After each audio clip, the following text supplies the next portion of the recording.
নমস্কার, আমি সপ্তর্ষি ভট্টাচার্য। আমি WBCS 2021 ACTO হিসাবে কাজ করছি। তো আমাদের এই নতুন যে উপস্থাপনা স্মার্ট গাইডেন্স বলে আমরা যে একটা ইনিশিয়েটিভ নিয়েছি, সব WBCS আমাদের কলিগরা, WBCS অফিসাররা মিলে যে উপস্থাপনাটা আমরা তৈরি করেছি, তাতে আমি একজন অংশীদার হিসাবে জয়েন করেছি। আশা করছি আমি কিছু ভ্যালুয়েবল কন্ট্রিবিউশন রাখতে পারবো। তো মূলত আমি যেটার উপর জোর দেব এই ইনিশিয়েটিভে, সেটা হচ্ছে গিয়ে অ্যাক্টিভ রিকল। তো অ্যাক্টিভ রিকল হচ্ছে কি একটা মানে খুবই কি বলবো, কিভাবে ব্যক্ত করা যায়, একটি খুবই ইন্টারেস্টিং একটা ওয়ে অফ স্টাডি, যেটা ইউপিএসসি তে প্রচন্ড ভাবে পপুলার, প্রচন্ড ইউজ হয়। আমি নিজে ইউপিএসসি তে এটা ইউজ করে এবং সুফল পেয়ে এসেছি। যেটা ইউপিএসসি তে অসুবিধা হয় যে ইউপিএসসি সিলেবাস প্রচন্ড বড়, টাইম প্রচন্ড কম। আমাদের ডাব্লিউবিসিএস এর থেকে সিলেবাস অনেকটা বেশি, ফলত ওখানে 7-8 বার 10 বার রিভিশন করার মতো সময় পাওয়া যায় না, তাই 1 কি 2 বার রিভিশনে পুরোটা তুলতে হয়। সুতরাং এই অ্যাক্টিভ রিকলটা আমাদের সুবিধা করবে কিভাবে কম সময়ে বেশি সংখ্যক জিনিস, ফ্যাকচুয়াল জিনিস আমরা হচ্ছে কি মগজস্থ করতে পারি এবং রিভিশন করতে পারি, সহজে রিভিশন করতে পারি, কম সময়ে রিভিশন করতে পারি। মূলত আমাদের এফিসিয়েন্সি বাড়াবে। তো এই অ্যাক্টিভ রিকল এর মাধ্যমে আমি বিভিন্ন টপিক পড়াবো, বিভিন্ন টপিক রিভিশন করাবো।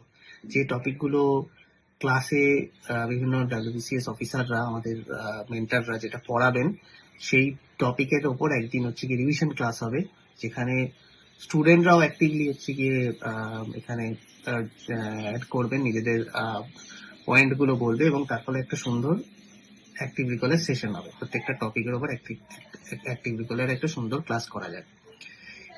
আর এর মাধ্যমে কি হবে, কম সময়ে আমি যেরকমটা বলছিলাম, কম সময়ে আমি বেশি সংখ্যক, বেশি পরিমাণে ফ্যাকচুয়াল ডেটা আমি মুখস্থ করতে, রিভিশন করতে পারবো।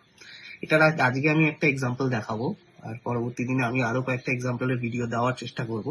তো আজকে একটা এক্সাম্পল ভিডিও দেবো আমি এটাকে বোঝানোর জন্য, ডেমনস্ট্রেট করার জন্য যে কিভাবে অ্যাক্টিভ রিকল টাকে ইউজ করতে হয় দৈনন্দিন পড়াশোনার জীবনে, কিভাবে পড়ার জন্য ইউজ করতে হয়, কিভাবে রিভিশনের জন্য ইউজ করতে হয়।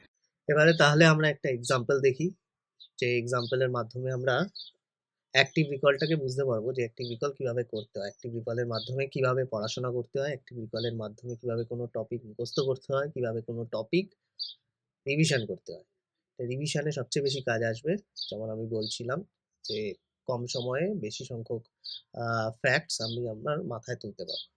তবে এখানে আমি একটা এক্সাম্পল নিয়েছি, যেমন হর্ষবর্ধন, আমাদের আর্লি মেডিভেল ইন্ডিয়ার একজন ইম্পর্টেন্ট কিং হর্ষবর্ধন, যার সম্বন্ধে অনেক ফ্যাক্টস আছে, যেগুলোকে আমি অ্যাক্টিভ রিকলের মাধ্যমে, আমি হয়তো হর্ষবর্ধন অনেকদিন আগে পড়েছি, রিসেন্ট পড়িনি, আমি কি কি মনে আছে আমি দেখবো, এবং তার মাধ্যমে হর্ষবর্ধন আর থানেশ্বরের পুষ্যবতী ডিনাস্টির সব ফ্যাক্টগুলো এক জায়গায় করার চেষ্টা করবো। তো এইভাবেই আমি পড়াশোনাটা এইভাবেই আমি করার চেষ্টা করবো। তো দেখা যাক, তুমি এক্সাম্পলের মাধ্যমে এটা আমি বুঝি। তো হর্ষবর্ধনের বলতেই আমার প্রথমে, আমাকে কোনো রাজা পড়তে গেলে প্রথমে তার আমার মনে রাখতে হবে, যে তার আহ সময় সময় কত ছিল, কত সাল থেকে কত সাল তিনি রাজত্ব করেছিলেন। 606 থেকে 647। হ্যাঁ, এটাই হবে। কোথায় ওনার রাজধানী ছিল? প্রথমে হচ্ছে গিয়ে থানেশ্বরে ছিল, থানেশ্বর। তারপরে হচ্ছে গিয়ে চেঞ্জ করে করা হয়েছিল হচ্ছে গিয়ে কনৌজ। দুটো পয়েন্ট আমার মনে এলো। আর কি মনে হতে পারে? উনি হচ্ছে গিয়ে ব্যাটেল অফ নর্মদাতে দ্বিতীয় পুলকেশীর কাছে যুদ্ধে হেরে গেছিলেন, পুলকেশী 2। এটা মনে পড়লো আমার। তখন পুলকেশী 2 কি উপাধি দিয়েছিল? সকলোত্তর পথনাথ। সকলোত্তর পথনাথ,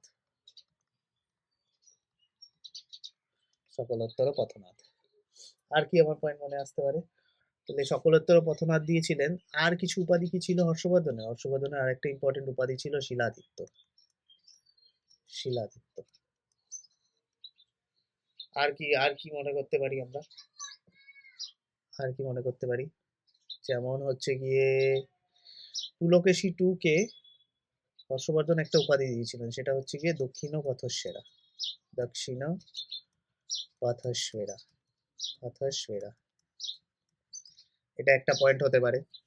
হর্ষবর্ধন নিজের একটা এরা তৈরি করেছিলেন, নিজের একটা খ্রিস্টাব্দ তৈরি করেছিলেন, সেটা হচ্ছে 606, যেখানে তিনি সিংহাসনে বসেছিলেন যে সালে, হর্ষ এরা।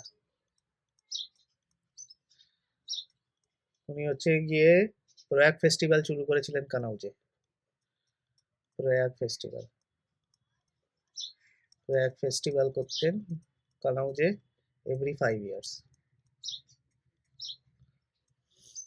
আর কি আছে, আর কি মনে, ওনার সময় চাইনিজ ট্রাভেলার এসেছিলেন, কি নাম, অনেকগুলো এসেছিলেন, হিউয়েন সাং, শুধু হিউয়েন সাং নয়, হিউয়েন সাং।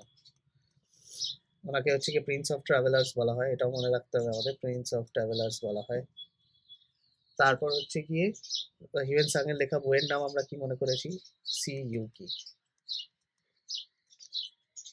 আর কি আমরা মনে করতে পারি, সেটা হচ্ছে গিয়ে উনি একটা গ্র্যান্ড অ্যাসেম্বলি বানিয়েছিলেন খুব সম্ভবত কনৌজে, নট শিওর, এটা দেখে নিতে হবে, আমার যা মনে আসছে আমি বলছি। গ্র্যান্ড অ্যাসেম্বলি কনৌজ, খুব সম্ভবত 642 বা 43, এটা একটা হবে। আর কি হতে পারে, আর কি হতে পারে, আর কি হতে পারে, মনে করার চেষ্টা করছি। এইভাবে হচ্ছে কি আমি যত তাড়াতাড়ি মনে করব, আমাকে পড়তে কম হবে, এবং আমি দেখছি আমি 6 মাস পড়িনি হর্ষবর্ধন, আমার এত কিছু জিনিস মনে আছে, আমি এখান থেকে যাই কোশ্চেন আসুক, যাই এমসিকিউ আসুক, আমি পারবো। আর কি এক্সাম্পল আছে না ওর সময়, আর কি কি, হিউয়েন সাং ছাড়া আর কে কে এসেছিলেন, আরেকজন এসেছিলেন হচ্ছে কি ইত সিং, ইনিও চাইনিজ ছিলেন, ইনি হচ্ছেন গেলে এর পরে এসেছিলেন, হর্ষবর্ধন মারা যাওয়ার পরে এসেছিলেন, খুব সম্ভবত 645 না 651, এরকম কিছু একটা হবে। এটা যে পয়েন্টগুলো আমার শিওর নই, সেইগুলো আমি আবার বই খুলে দেখে নেবো, আমি সব কিছু পড়তে যাব না বইয়ে, সব কিছু পড়তে গেলে আমার হবে না, টাইম পাবো না। যেগুলো আমার মনে আছে সেগুলো আমার বারবার পড়ে আমার কি লাভ, যেগুলো আমার মনে নেই সেগুলো আমি একবার খাতা খুলে দেখে নেবো, বা বই খুলে দেখে নেবো, যেখান থেকে আমি পড়েছি, নোট থেকে দেখে নেবো। তারপর হচ্ছে গিয়ে, তো বললাম ইত সিং এসেছিলেন, আরেকজন ছিলেন, আরেকজনের নাম আমার মনে পড়ছে না, আরেকটা ট্রাভেলার ছিলেন, যাই হোক উনি 3টে লিখেছিলেন, বই লিখেছিলেন, যেটা তো আমরা সবাই জানি। কি কি আছে, প্রিয়দর্শিকা, প্রিয়দর্শিকা, রত্নাবলী,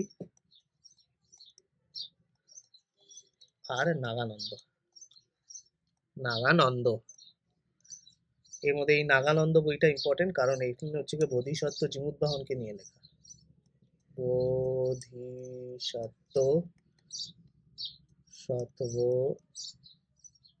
জীমুতবাহন, জীমুতবাহন, বোধিসত্ত্ব জীমুতবাহনকে নিয়ে লেখা।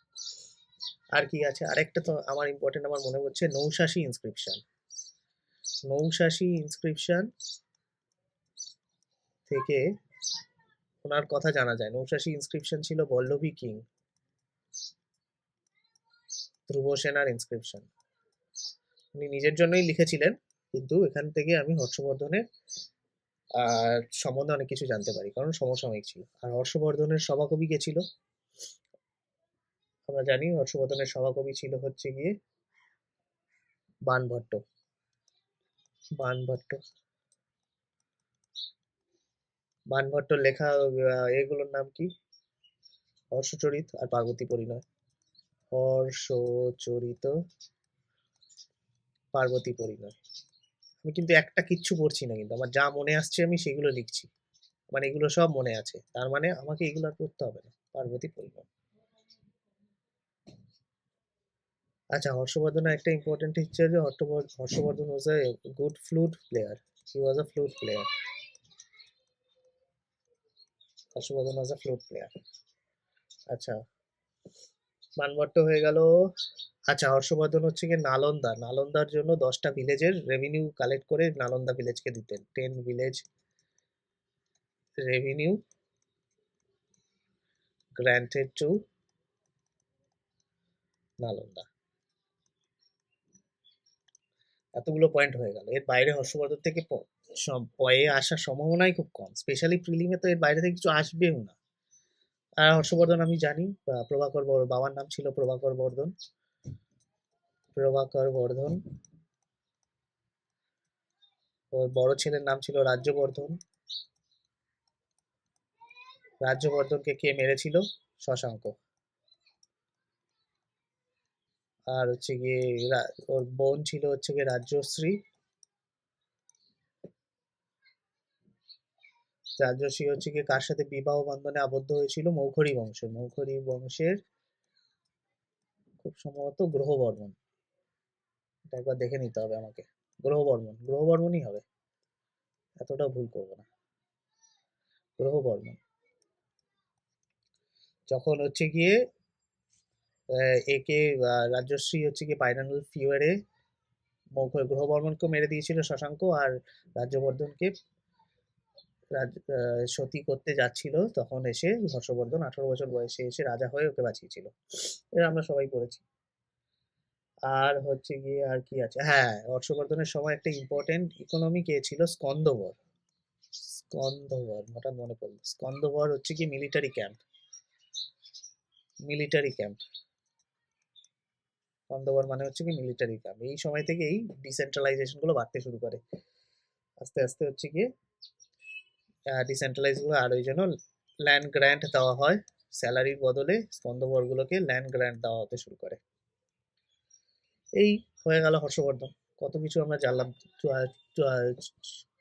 606 থেকে 647, থানেশ্বর থেকে কনৌজে, তারপর হচ্ছে গিয়ে ব্যাটল অফ নর্মদা, কি কি উপাধি দেওয়া হয়েছিল,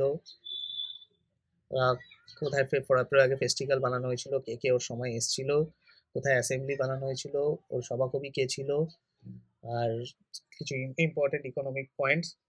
এইভাবে আমি হর্ষবর্ধনটা তৈরি করে নিতে পারলাম, আমার 2 মিনিট লাগলো। এইভাবে হচ্ছে গিয়ে অ্যাক্টিভ রিকল করতে হয়। এইভাবে অ্যাক্টিভ রিকল করে আমি কম সময়ে আমি হর্ষবর্ধনটা পুরো তুলি। আমি দেখলাম আমার হর্ষবর্ধন মনে আছে, মানে কোনটা কোনটা আমার হচ্ছে গিয়ে প্রবলেম হচ্ছে যে মনে করতে পারছি না, সেই জিনিসগুলো আমি দেখে নিলাম। যেখানে আমি হিউয়েন সাং আর ইত সিং ছিল, আর আরেকজন কি উয়েং সাং এরকম কিছু একটা নাম ছিল, আরেকটা নাম ছিল, আরেকটা ট্রাভেলারের নাম ছিল উয়েন সাং। আমার ঠিক এক্স্যাক্টলি মনে পড়ছে না এক্স্যাক্ট নেমটা। এই একজন ট্রাভেলার ছিল, ওর সময় এসেছিল। তো এই পয়েন্টগুলো শুধু আমি দেখবো, আমি সবকিছু আমি দেখতে যাবো কেন? আমি এখন থানেশ্বর, কনৌজ, সকলোত্তর পথনা, দক্ষিণপথেশ্বর, এগুলো তো আমার দেখার দরকার নেই। তো এইভাবে পড়তে হয়, এইভাবে মুখস্থ করতে হয়, এইভাবে তাড়াতাড়ি জিনিসটা উঠবে, এবং এইভাবে তাড়াতাড়ি জিনিসটা আমার মনেও থাকবে। ঠিক আছে, আশা করি ভিডিওটা ভালো লেগেছে। আবার পরের ভিডিওতে আবার অন্য কোনো টপিক নিয়ে আমি একটা আবার করবো। Thank you.